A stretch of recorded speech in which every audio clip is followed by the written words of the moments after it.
El Evangelio para esta ocasión, según Mateo, capítulo 5, comenzando a leer en el verso 1. Gloria a ti sea, Señor. Dice así el Evangelio.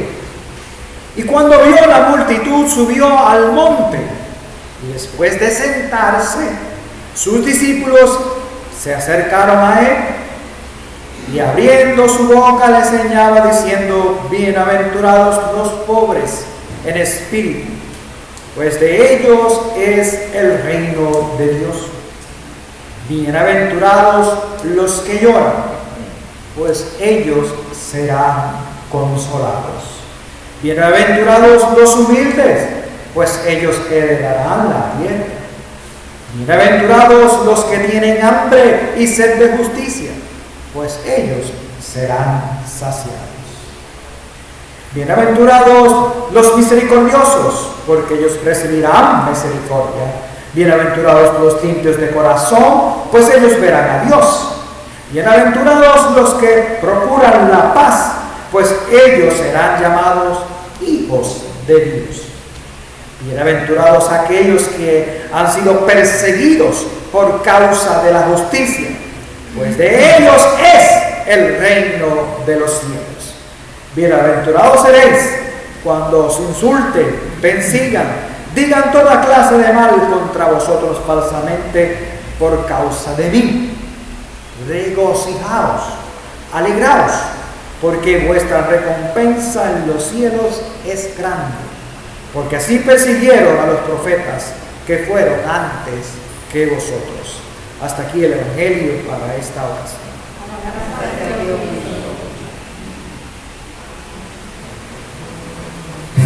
Aleluya, Señora, te iremos, tú tienes palabra de vida. Aleluya, aleluya, aleluya, aleluya.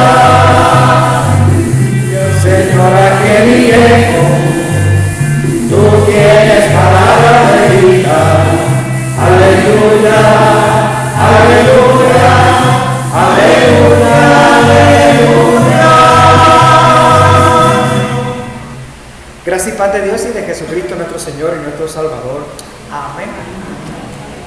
El llamado Sermón del Monte da continuidad a ese llamado, el seguimiento de los discípulos. Y eso implica para la iglesia de hoy que hay que sostenerse en esa gracia del llamado que también Dios nos da a nosotros, el discipulado que Dios también tiene para nosotros, o nos llama a ser discípulos, la enseñanza y el empoderamiento o la santificación, así pueden decir, del Espíritu, ¿verdad? En nuestra vida, o la guía del Espíritu para la misión de Dios. En Jesucristo, en su buena noticia, en la del reino de Dios. Recuerdo también, hoy que recordamos ese himno que acabamos de cantar al principio, que era del coro, uno de los himnos que enseñamos también en nuestros salvadores: ven, sube a la montaña a descubrir la ley del reino. Jesús quiere grabarla sobre tu corazón. Y después decir felices y felices, ¿verdad? Felices es otra palabra ¿para qué? Para la que hoy es una que se repite mucho ahí. Felices es un equivalente ¿a qué? A bienaventuranza. Muy bien, felices es bienaventuranza. Pues Jesús está en el monte, ¿verdad? Allí enseñando, los discípulos, cuando Él se sienta es porque va a enseñar, y los discípulos pues se sientan a su alrededor y empiezan a enseñar estas bienaventuranzas, esa buena noticia del reino de los cielos, ¿verdad? Que en Lucas es reino de Dios. Las dos cosas son similares o iguales. Tanto en Marcos como en Mateo como en Lucas implica. Ahorita hablamos de discipulado, o que nosotros hablamos del sacerdocio universal de los creyentes, que es proclamación de Cristo, es también proclamación del reino. Pero implica eso poner en acción que, por ejemplo, la misericordia, que es una de las felicidades o de las dichas o de las bienaventuranzas, si quiere decirlo de esa manera. Las tres son, ¿verdad? Significan lo mismo. Hay una palabra también que se utiliza en el Antiguo Testamento, el deleite de Dios, o el deleite en Dios.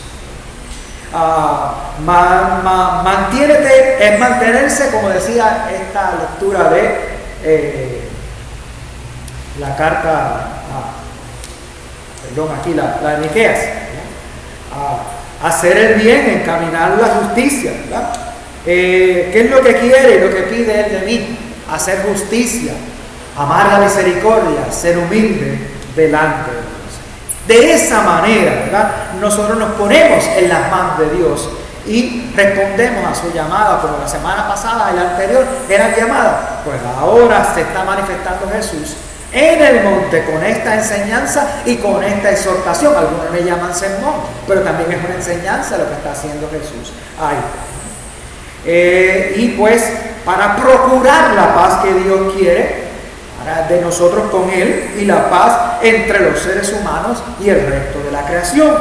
Nuestra llamada al servicio en Cristo es comprender, tener conciencia que está íntimamente ligado a la fe, pero esa fe crece en el ejercicio de perdonarnos, de el ministerio de la reconciliación, de facilitar e interceder con la gracia de la palabra y el Espíritu, en intervenciones de apoyo, de consuelo, de edificación, que propicien salud y sanación integral o liberación. Eso fue lo que hizo Jesús. Eso es lo que vimos antes de este pasaje, también. Y todas estas acciones pueden ser reflejadas haciendo como el hacer justicia.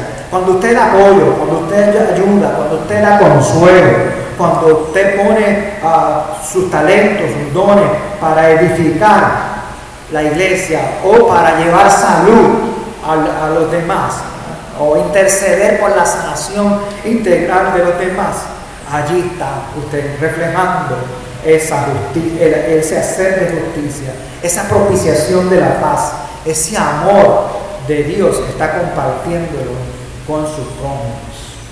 Eso es lo que precisamente se enseña en Mateo 4:17, al decir: desde entonces Jesús comenzó a predicar y a decir: arrepentidos, porque el reino de los cielos se ha acercado. O sea que el seguir a Cristo implica ese viraje de nuestra vida para andar o para caminar en la dirección del reino de Dios, en la dirección del Evangelio de Cristo, en la dirección de la guía del Espíritu Santo, poniendo en acción los dones o el fruto del mismo, haciendo justicia y amando la misericordia. Además, adelante Jesús comienza a dar y a conocer las bienaventuranzas del reino. ¿Cómo? Recorriendo toda la Galilea, como vimos la semana pasada, enseñando en las sinagogas. Y también nos habla de que Jesús predicaba el Evangelio del reino, sanando toda enfermedad y toda dolencia. Así que vemos que no solamente la sanidad física, sino la del corazón y de la mente y de las relaciones de unos con otros, para que sean justas, para que sean pacíficas, para que sean amorosas, solidarias. De toda dolencia en el pueblo, y ese era lo que hacía Jesús por el camino. Ahora nos tocaría también a nosotros, como esta mañana nos traía el pastor en Corintio, la iglesia como el cuerpo de Cristo. Y más adelante vemos en las otras epístolas, cuerpo de Cristo en el mundo, ¿verdad? Así que los primeros discípulos dejaron todo para seguir a Jesucristo, y así las bienaventuranzas del reino debe dar un sentido de urgencia, de dedicación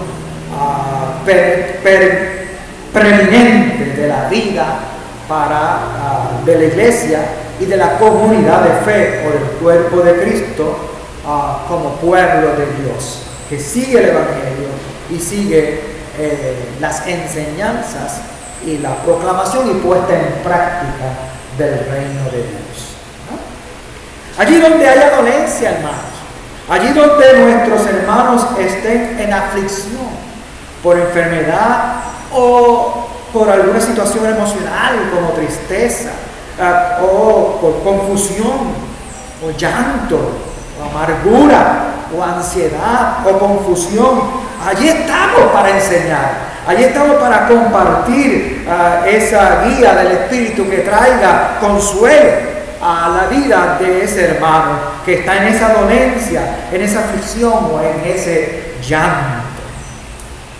Pero también a veces uno tiene ese llanto dice, hay veces que lloro y lloro de la alegría. ¿Cuánto será el llanto de alegría? Porque nos hemos puesto en las manos de Dios y hemos obrado para consolar a nuestro hermano en su necesidad. No nos cansemos, no desmayemos, continuemos pues el ejercicio ministerial de presencia, de acompañamiento, de intercesión, de auxilio. Allí podemos entonces ser agentes de reconciliación, de sanación, de justicia y paz, cobijados por esa bienaventuranza. En el Mateo se ven como esperanza, ¿verdad?, de esa felicidad y de ese gozo que empiezan a vivirse desde aquí y desde ahora. La gracia espiritual del amor de Dios en Jesucristo, eso es lo que compartimos cuando acudimos a nuestro prójimo en necesidad, en pobreza o en llanto. Aquí la pobreza es la pobreza de espíritu, es reconocer que necesitamos todos de Dios. Esa es pobreza de espíritu, no es alguien apocado de apagado. Pobreza de espíritu es alguien que reconoce que necesita de Dios. En todo momento, todos necesitamos de Dios. Y eso es una bendición. Porque mire, si nos vamos por ahí solitos, no vamos a llegar a ningún lado. Sin Dios no somos nada. Entonces ahí pues reconocemos lo que significaría la pobreza de espíritu. Que necesito de Dios. Todos necesitamos de Dios.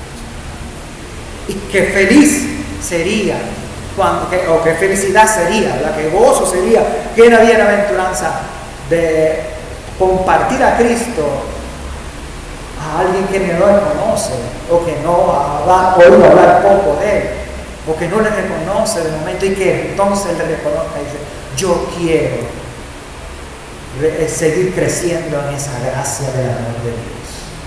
¿No será felicidad también para nosotros y para esa persona? Cuando en el nombre del Señor podamos compartir ese evangelio y esa gracia, tocar ese corazón y reconocer que necesita de Dios. Los hogares, en el seno de los hogares se necesita mucho de eso también. En las calles, en las comunidades, en los pueblos, alrededor todavía encontramos seres humanos llenos de temor, de sospecha, de inseguridad. Gente decaída, en algún momento frustrada, especialmente en estos últimos años, ¿verdad?, por tantas cosas que están ocurriendo a la vez, como hemos dicho en otras ocasiones en este año. Todavía vemos el maltrato, el abuso, la negligencia contra la niñez, contra la vejez, y los feminicidios, ¿verdad?, que siguen dándose. Todo esto implica entonces para nosotros que necesitamos con urgencia compartir esa bienaventuranza del reino, para llevar consuelo al afligido, al que está en necesidad, al pobre, ¿verdad?, proclamar, compartir la fe, compartir esa esperanza de la bienaventuranza del reino para con todo el que esté en situación de crisis en su vida. ¿Cómo ejercer la proclamación del reino? Señalar y denunciar la discriminación también puede ser parte de la tarea del reino para la iglesia o para nosotros, los discípulos, ¿verdad? Hay que denunciar también, levantarnos proféticamente para denunciar la discriminación por raza, o origen étnico, o edad, o género, o condición social, o condición migratoria, ¿verdad?, como está ocurriendo ahora. A veces es tan fácil decir, pues todos los inmigrantes son unos criminales, o todos los inmigrantes son drogadictos, o todos esos criminales, y por ahí para allá. ¿Te has sentado con ellos? ¿Has compartido con ellos? ¿Has hablado de sus experiencias? ¿Habrás abierto tu corazón a ese otro ser humano que se arriesga para tratar de buscar una vida mejor, como a veces se les promete? Y a veces uno habla del inmigrante como quiere que hablan alguna gente, ¿verdad? Porque discriminan ya contra ellos. Así no nos pasará con la gente del caserío todavía, por ahí que decimos, eso es del caserío. Así no pasa con los inmigrantes, pero a nosotros nos puede pasar también de otra manera. No estamos muy lejos. ¿Cuántas veces nosotros hasta hacemos chistes de los dominicanos? ¿Verdad? Y hacemos chistes de los dominicanos. ¿No será eso un tipo de discriminación y de racismo? A veces no estamos en ese bote. Mire, son la bienaventuranza de Dios lo que tenemos que compartir con ese otro ser humano, que quizás será distinto a nosotros, pero también es criatura de Dios, es hijo de Dios. Bien, compartamos esa bienaventuranza con ellos. Porque lo contrario sería dividirnos más, excluir a uno y aceptar a otro. Y ahí entonces hacemos la injusticia en vez de hacer la justicia y procurar esa justicia y esa paz. Dentro de la iglesia o entre las iglesias, también a veces los fanatismos, los proselitismos no nos ayudan a hacer justicia y misericordia. Decimos que otros cristianos no son ni cristianos. ¿Nos atrevemos a eso, a hacerlo? Pues no estaríamos de acuerdo con este evangelio que busca la paz, que busca la reconciliación, que busca la unidad entre el pueblo de Dios. ¿Cómo más no va a ser entre el pueblo de Dios querer que Dios que estemos unidos? Aunque nos pongamos apellidos, pero que estemos bajo Cristo. A nivel mundial, esta situación de las guerras, ¿verdad? Estas disparidades entre los países de un primer mundo, ¿verdad? Como a veces llaman, que se desquitan y ostentan las riquezas y causan la pobreza. Ahí estaríamos más de acuerdo con las bienaventuranzas según Lucas, que habla de la pobreza y no habla de la pobreza de espíritu como Mateo, ¿verdad? Pero las dos son bienaventuranzas. ¿Cómo, verdad? Entonces nosotros trabajar por el reino de Dios. Lo anterior, por no extenderme más, ¿verdad? Hay muchas otras más razones de conciencia o hechos que coinciden con el llamado urgente y radical, imperativo del reino de Dios, que se nos enseña, que se nos proclama y que nos invita a que lo practiquemos, haciendo el bien, buscando la justicia, practicando la misericordia y siendo humildes, Miqueas lo pone más fuerte, humillándonos delante de Dios. Que sea Dios quien dirija nuestras vidas, que sea Dios quien gobierne en nuestras vidas en Cristo Jesús. Y si gobierna Dios en nuestras vidas, no gobernará el amor, porque Dios es amor. Así que si Dios gobierna en nuestras vidas, no será felicidad vivir en el amor de Dios y compartir el amor de Dios. Hagamos entonces eso, practiquemos, compartamos ese amor de Dios los unos por los otros. Bienaventurados los misericordiosos, porque ellos alcanzarán misericordia. Bienaventurados, dichosos, felices, los limpios de corazón, porque ellos verán a Dios. En Jesús podemos llevar el cumplimiento de esa esperanza profética de Isaías, quien nos llama en el capítulo 1, 17, 18. A aprender a hacer el bien, buscar el juicio, restituir el agraviado, hacer justicia al huérfano, amparar a la viuda. Ese es el sentido también de Mateo, cuando Jesús nos enseña y nos exhorta en el sermón del monte a encarnar el ser hijo de Dios. Nos respondemos en gracia y somos pacificadores. facilitadores o intercesores o edificadores de esa justicia y de esa paz del reino, o la paz de Cristo, que es paz para con Dios y la paz entre los unos y los otros. Por último, no podemos, no menos importante, no debemos de estar conscientes de que las bienaventuranzas del reino se viven aún en una aparente contradicción. El Antiguo Testamento, figuras como Elías, Jeremías, sufrieron, recibieron insultos, ofensa, maltrato, persecución, padecimiento. A Elías lo iban a linchar en un momento dado, ¿verdad? Amenazas, hasta peligro de muerte por causa de proclamar la palabra profética para encaminar la misión de Dios. Asimismo, Jesús sufrió persecución, vejámenes, maltrato, abuso, traición, castigo y muerte de cruz. Pero todo eso, ¿por qué? Por causa del amor del Redentor de Dios, dispuesto para ti, para mí y para toda la humanidad.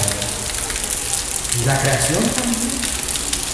La justicia de esa gracia salvadora que Dios ha dispuesto para ti costó caro la muerte, el cuerpo, la sangre de Cristo. En esa justicia de la gracia, en la encarnación de ese amor redentor de Dios, somos perdonados, somos reconciliados. Dios ha sanado nuestras relaciones con Él y las sana para que tengamos buena relación con los demás. Restaurados, liberados. En esa entrega fiel, obediente, íntegra y amorosa hasta la muerte de cruz, se nos revela la victoria sobre el pecado, sobre la muerte y sobre el mal. Y por eso las bienaventuranzas siguen siendo esperanza. Todavía hay gente en llanto, todavía hay gente en pobreza, todavía hay gente aflicción, pero en el nombre de Dios y como agentes de justicia y de paz, hay que denunciar a quienes les estén causando esas circunstancias, hay que perdonar a aquellos que se causen a sí mismos esos males y hay que luchar contra las fuerzas del mal. Y tenemos ya la segura victoria por cuanto Cristo venció el pecado, la muerte y el mal. También nosotros podemos resistir hasta vencer todo esto. En su cruz, distinguible pero inseparable de la resurrección, podemos vislumbrar y recibir el regalo de gracia que hace gritar nuestra vida, girar nuestra vida en torno a Jesús, que hoy sigue enseñándonos, proclamándonos, bienaventurados aun y cuando padezcan persecución por causa de la justicia, porque de ustedes es el reino de los cielos. Atentamos a por tanto la urgencia, el llamado que nos hace como hijos de Dios para hacer el bien, para procurar la justicia, para proclamar el arrepentimiento, el perdón de los pecados, para que el mundo vuelva al camino recto de una relación de comunión amorosa con Dios, su palabra, su enseñanza, y que colaboremos y participemos, practiquemos la edificación, la construcción de ese reino de los cielos desde aquí y desde ahora. El reino de Dios ya se ha acercado, está presente en la persona de Jesucristo, que es Dios con nosotros. Jesucristo nos ayuda a nosotros mismos a edificar ese reino. Sin Él no lo podemos construir, o no lo podemos edificar. Sin el Espíritu, sin la palabra, sin la proclamación de ese reino, ¿verdad? Pero ese Jesucristo, el Hijo de Dios, es nuestro Salvador y nos ha redimido y nos sostiene por su gracia para obra sanadora y que nos encamina al disfrute, al deleite de esa salud integral que Juan llamaría en su Evangelio vida abundante y vida eterna anticipada desde aquí y desde ahora. Que así sea, y que la paz que sobreocupa todo entendimiento guarde vuestras mentes y corazones en Cristo Jesús. Amén.